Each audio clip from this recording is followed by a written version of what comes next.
మనతో పాటు బీజేపీ రాష్ట్ర అధ్యక్షురాలు పురంధేశ్వరి ఉన్నారు. ఆవిడతో ఒకసారి మాట్లాడదాం.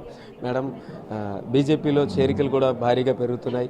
నిన్న వైసీపీ నుంచి డిప్యూటీ చైర్మన్ వచ్చారు, ఇవాళ ఎన్ఆర్ఐలు చేరారు. అలాగే వైజాగ్లో కూడా పెద్ద సంఖ్యలో చేరికలు జరిగాయి. సో ఇంకా ఈ చేరికలు కొనసాగుతాయా? ఎలాంటి పరిస్థితులు ఉంటాయి?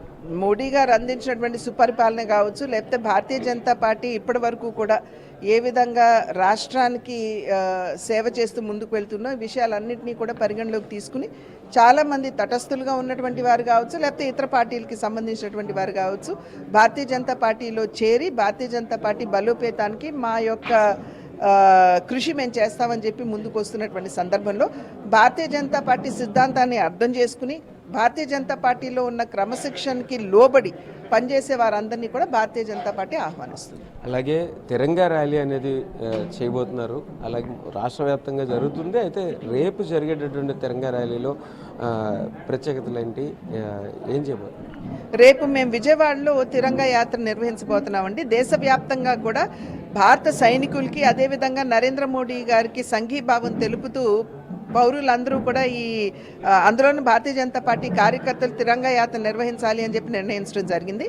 ఆంధ్రప్రదేశ్లో కూటమిగా ఉన్నటువంటి సందర్భంలో తెలుగుదేశం పార్టీకి అదేవిధంగా జనసేన ఇది రెండు పార్టీలకు సంబంధించినటువంటి అధ్యక్షులతో మాట్లాడినప్పుడు వారు స్వయంగా మేము కూడా పాల్గొంటామని చెప్పి వారు తెలియజేయడం జరిగింది. రేపు సాయంత్రం 6 గంటలకి ఇందిరాగాంధీ స్టేడియం నుండి బెన్ సర్కిల్ వరకు యాత్ర నిర్వహిస్తాము. ఇక్కడ పార్టీలకు అతీతంగా పార్టీ జెండాలకి తావు లేకుండా కేవలం మన త్రివర్ణ పతాకం మాత్రమే ప్రతి పౌరుడు ప్రతి కార్యకర్త కూడా పట్టుకుని ఈ యాత్రలో పాల్గొంటారు. ఎందుకంటే ఇది మన సైనికులకి సంఘీభావం తెలపడం కాబట్టి కనుక వారందరూ కూడా పాల్గొంటామని చెప్పి తెలియజేశారు. కనుక మీ మాధ్యమంగా పౌరులకు కూడా మేము పిలుపునిస్తున్నాము. మీరు కూడా కథలు రండి, సైనికులకి ప్రధాని గారికి మన సంఘీభావం మనం తెలుపుదాం. అలాగే బీజేపీలో చూస్తే కనుక అంటే కూటమి షేర్ విషయానికి వచ్చేటప్పటికి ఇటీవల ఇచ్చినటువంటి పదవులు కావచ్చు, నామినేటెడ్ కావచ్చు, మిగతా పదవులు కావచ్చు, షేర్ ఎప్పుడు కూడా తక్కువలోనే ఉంది.